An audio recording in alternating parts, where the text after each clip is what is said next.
大家好，我係師兄，今日咧帶大家嚟到柏悅一個實用面積590尺嘅兩房廳單位。設計方面咧，我哋今次冇再行一啲好經典嘅黑白灰風格，反而係咧我哋將紐約嘅家居時尚風格咧就做咗入嚟。黑白灰咧其實係一個好安全嘅牌路嚟嘅，但係咧好容易去冇咗個個性嘅。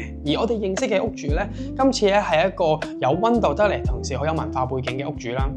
今次咧，我最中意嘅係咧點樣去將中西文化共存喺呢一個空間，得嚟又唔會好老土喎。所以咧，我哋想做一個成熟、現代，而且可以唔排斥一個生活痕跡嘅空間。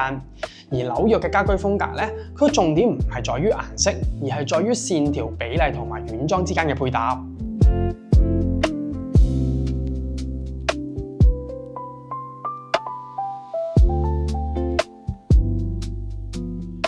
呢個位，我想大家學下。呢個櫃係雙面用嘅，喺走廊佢係家政櫃，喺客房佢就係一個衣櫃。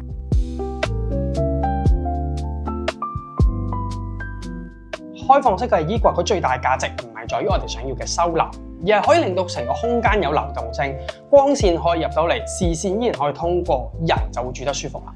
書台咧同窗台結合係功能行先嘅。因為咧，如果人係每一日都會用呢個地方，佢採光一定係要好，要順手。自己衣櫃咧喺分隔空間嘅同時，仲唔會阻礙光線，喺視覺上仲可以拉闊晒成個深度。最後，佢俾到我哋一種遠離煩囂嘅感覺。無論佢係地理位置，再加埋成個整體嘅風格，有一種好似遠離咗澳門嘅生活感。但係要講嘅實在太多，留意我哋 IG Reels 啦。我哋 Just Design，我哋下條片繼續見，拜拜。